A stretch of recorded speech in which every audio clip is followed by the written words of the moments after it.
very warm welcome to all the viewers of Ticker Market. So in today's market interaction, we have a very special guest who doesn't require any introduction. He is Mr. Nilesh Shah, Managing Director of Kotak AMC. Sir, welcome on Ticker Markets. So as we are talking about Indian markets and road ahead, the fall in Indian markets we have seen is almost like a straight line. What do you suggest are the broader concerns that what we understand from the market is triggered from the debt segment?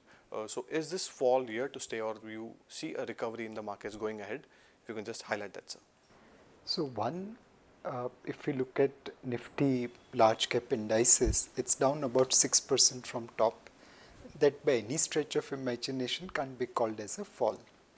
But yet people are feeling it like a fall because the mid cap index is down 21%. Exactly. And small cap index is down 30%. It's the drop in small and mid cap indices which have created pain for investors. Why did this fall occur? One, there was overvaluation. In Jan 2008, small cap indices was trading at 33% premium to its 10-year historical price to book ratio. When you go to that premium category, there is bound to be some correction. Right, sir. The second one was oil. Oil has moved up by almost 50% in last 1 year. It was trading at about $55 to a barrel last October. Today it is $85. That $30 increase can easily translate into $16 billion plus impact for India this year. Right, sir. And it could be more next year. If oil alone was not good enough, we also had volatility and events happening in debt market, currency market, credit market, and liquidity coming into play. Right, sir. Interest rates moved from roughly about 7.2% to 8.1% in a space of just about a year. Second, rupee depreciated from 63 to 73 in less than 10 months. The credit events at IL&FS, Yes Bank also impacted market sentiment. True, sir. And the banking liquidity was negative 1,40,000 crore post advanced tax outflows. So combination of oil, credit, interest rate, currency and tight liquidity came together to pull down small and mid cap indices by such an extent. So the series of events that you have highlighted has been largely responsible for the markets to drift lower. We will not call it as a fall, but the markets have come off highs. One point I would like you to highlight is about the rupee thing. We are choosing the rupee because the broader concern for the markets is rupee that is sliding towards 74 as well, sir. Till date, RBI and government measures have been, if you can see the trajectory towards controlling the rupee, has been a bit of passive. When we say that, if you compare it in 2013, the broader active measures that Dr. Raghuram Rajan has introduced, such as FCNR bond schemes, that were creating a demand for rupee. We don't see a demand for rupee getting created as of now. So, what do you think so the rupee trajectory going ahead will be? So one, rupee was overvalued, no doubt about it. At $63. At 63 rupees to a dollar, it was overvalued. There was a need for that correction because that allowed Chinese company to dump their goods in India. Our trade deficit with China expanded to almost $59 billion. Right. It is one of the highest in the world. No other country as a percentage of GDP has this kind of trade deficit with China. And to a great extent that happened because rupee was overvalued. Now the correction in rupee is correction of overvaluation. If you look at 5 years back, we were trading at 68, 69 rupees to a dollar. Today we are at 73 rupees to a dollar. A 4 rupee depreciation over 5 years is very, very meaningless.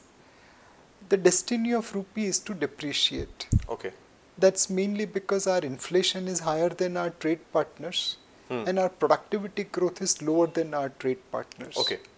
Till such time we can correct inflation and productivity growth, there will be pressure on rupee. If we can follow Gandhiji's model of Swadeshi, which he advocated way back in the 40s, then rupee problem can be solved.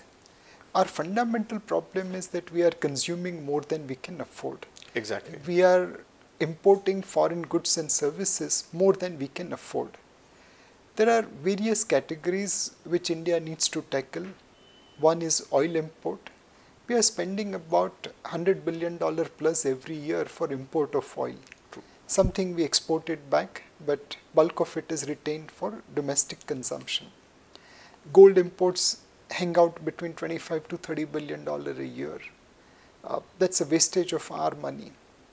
We also import about $17 billion of coal despite having coal reserves in the country. Our mining policy is to keep coal below the ground rather than above the ground. We need to change that mindset. True.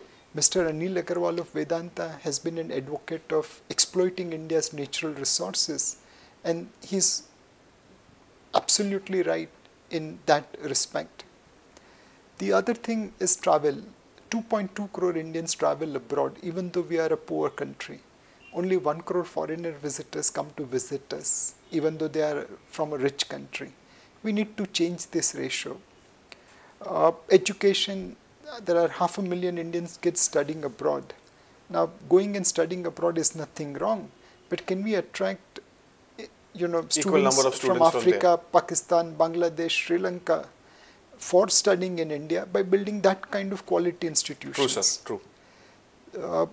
There is also problem of Chinese dumping. No country can afford $59 billion trade deficit with China, which is so high as a percentage of GDP. We need to lower that gap by reducing unnecessary imports from China. Today, Kanchivaram silk saris are coming from China. Amba Mata Murti is coming from China. Diwali lights are coming from China. Come on, we have to reduce that. We don't have a choice. So in the short term, we can put band-aid through FCNRB deposit issuance, but there is a cost to it. We can, raise some of the borrowings for infrastructure financing by giving some concessions. But the longer term solutions rise in tackling current account deficit. True, sir. There is no substitute. True, sir. As we're talking about measures and the trajectory of rupee, would RBI continue to announce the series of OMOs that it has announced for the October in the coming months to counter the increase in currency in circulation? If you can just highlight that, and is it because it's going to do ahead of its festive season? If you can just highlight that. So normally RBI's objective is to ensure sufficient liquidity in the system. They also estimate the kind of credit needed, right, so that the expected GDP growth can be achieved. There is a direct correlation between credit pumped into the economy vis-a-vis GDP growth achieved. Now during festival season, people do withdraw cash, and that results into increase in currency in circulation, but exactly, reduction in banking liquidity. We also have FX interventions to support rupee. So the expectations of the market is that based on the expected FX intervention and based on expected increase of currency in circulation and based on expected credit growth required to generate expected GDP growth, right, sir, RBI will conduct suitable open market operations. Various analysts have estimated open market operations ranging from 1,50,000 crore to 2,50,000 crore. So far, RBI has completed 50,000 crore worth of OMOs. They have announced 36,000 crore worth of OMOs for October. So that will take it to 86,000 crore. So the hope is that RBI will do sufficient OMOs, which is good enough to promote growth by providing appropriate credit to the industry. Sure. At the same time, it will not be high enough to rekindle inflation. Sure, sir. So as we're talking about rupee, as you have rightly said, that RBI's effort towards the OMO will eventually increase going forward as well. Rupee depreciation, higher oil prices, concerns over inflation. What does it mean for the rising interest rate? So one, inflation is expected to go up from current level of 3.69%, but it's going to be still in mid-single digits, well below RBI's comfort zone. Our real interest rates are more than 4%. In equities, you don't get real return of 4%. Exactly. And we are providing that on the Government of India's credit. So over a period of time, as RBI controls inflationary expectation, let's say at around 4%, repo rate will be more like 4.5%. And if repo rate is 4.5 rather than 6.5, 10-year yield is likely to be 5.25 or 5.5, not at 8%. So I see longer term trajectory of interest rates coming down rather than going up. Though in the near term, interest rates are inching up because of various other factors. So you expect the interest rate to rise? In the near term, rates Sure. should go up, but over medium to long term, rates will come down dramatically. So if you say that in the near term the rates are rising, if we do a very quick comparison between the fixed deposit rates as well as the SIP returns, so fixed deposits are getting more attractive. Don't you think so? Vis-a-vis the SIP, what's your advice to the retail investors? So at the current level of fixed deposits, of course, they are giving better real return and they are attractive.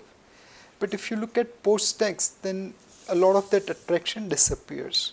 All right. On the other hand, in SIP, the near-term returns are not that attractive, not that good looking. But if you take a longer-term potential of India, then I have no doubt in my mind that despite high real return on FD, the SIP returns will still outperform FD return. Sure. So what I will recommend investors is to go for asset allocation. You need to be invested in debt, you need to be invested in equity. Sure. And today, fortunately, both of them are providing attractive option. All right. So as we spoke about Rupee as well as the RBI trajectory going ahead as well, one of the bulk segment as you highlighted was the larger concern in the debt market. If we can just to begin with, on the financial sector, we have seen a broader concern in this triggered by the debt segment as well, as you had highlighted. So ample of what are the concerns? If you can just share with us, what should be the retail investor trajectory as of now? Should they invest in the NBFCs that have fallen, or if you can say that they have corrected? If you can just show them what is the correct path. So in the NBFC sector, there was a huge overvaluation between 3 times price to book to 20 times price to book, based on the expectations that these companies will occupy the space which is being vacated by public sector banks in terms of lending. Right. PSU banks have capital constraints and they have restrictions in terms of lending. This space, this vacant space was expected to be occupied by NBFCs, and which is where they were trading at this crazy valuation. Right, sir. Now, as the liquidity got tightened, the borrowing cost of NBFC shot up, and the default of IL&FS, which moved them from AAA to D, created concern on the quality of NBFC lending, especially in infrastructure sector. I think going forward, we will have 2 types of NBFCs. One where the perceived credit rating and actual credit rating is same. Okay. Where governance related issues are not there, where NPS disclosed and actual NPS will be same, and most importantly, this NBFCs will have liability franchise. They'll be able to raise credit from masala bonds, ECBs from external market, Right, sir. bank lines from domestic market, bonds, debenture, CPs from the capital markets, and also retail deposits from public. Any NBFC which have this kind of liability franchise will be worth investing at current level of valuation. So this is the right time to invest for retail investors to Provided get the perceived rating and actual rating is same, there are no governance related issue, liability franchise is strong, and you are sure that actual NPS and disclosed NPS are similar. So as an AMC, how well are you positioned in the financial sector? We have been buying into financial services sector during correction, but clearly we are looking to add into the categories which I talked about. There are many NBFCs where liability franchise is weak, where the perceived credit rating and actual credit rating is different, where there is divergence between actual NPA and disclosed NPA, and more importantly, the actual credit rating of that company could be way above its real rating. Sure. As we're talking about Indian markets and road ahead, the last few questions before we end this conversation, sir. As you have highlighted a lot of concerns in the Indian markets, and we also spoke about the weak rupee, but this is a big beneficial for the sectors such as IT and pharma and some of the exporters. If you can just highlight what should be the investors' strategy if they wanted to invest in the IT sector as well as the pharma, and we can just highlight some. So weaker rupee will not benefit IT sector as much. Most of the contracts are governed taking into account the value of the rupee. When rupee was 45, IT companies' margins were similar to when rupee was 65, and my guess is that they'll be similar when rupee is 75. Pharma companies do benefit from rupee depreciation, but global pharma companies or Indian companies participating in generic pharma worldwide, they are having headwinds which are mainly related to approvals and pricing. Rupee depreciation is unlikely to impact them materially. So to me, rupee depreciation is unlikely to provide a significant boost to IT and pharma sector. All right. Their drivers will be different. Where rupee depreciation will benefit is where Chinese dumping was occurring. If those companies which were facing Chinese threat and were not able to compete because of their dumping, now with rupee depreciation will be in a position to compete with them. Their volumes will go up and hopefully their margins will go up. So weakening rupee is more trying to figure out which companies were getting hit by Chinese dumping and which will now recover rather than export-oriented story in IT and pharma. Sure. We spoke about banking. You also highlighted about the IT and pharma as well. What are the other pockets which you advise investors to be in as of now? So as of today, our recommendation is that don't go by sector view, go by company view. All right. Within a sector, you will have a great divergence. Some companies will deliver great returns, some may just destroy your capital. It's all about stock specific. It's all about buying good management who will not cheat you, whose governance practices are not doubtful.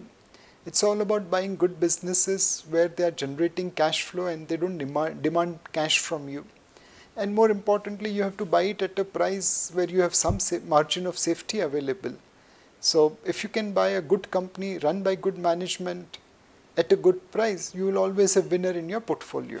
Perfect. One last question, sir. If someone wants to invest or start an SIP from say maybe from tomorrow, which pocket you will advise and which portfolio you will advise them to invest going ahead, say maybe for a 5 years horizon? So for a very, very conservative investor who is taking baby steps into mutual funds and equity market, I'll recommend do SIP in Balance Advantage Fund. All right. This is the fund where we will take dynamic allocation into equity. Right, sir. Someone who is average risk taker, he can start in large cap equity fund. Someone who is aggressive risk taker, he can start in a small and mid cap equity fund.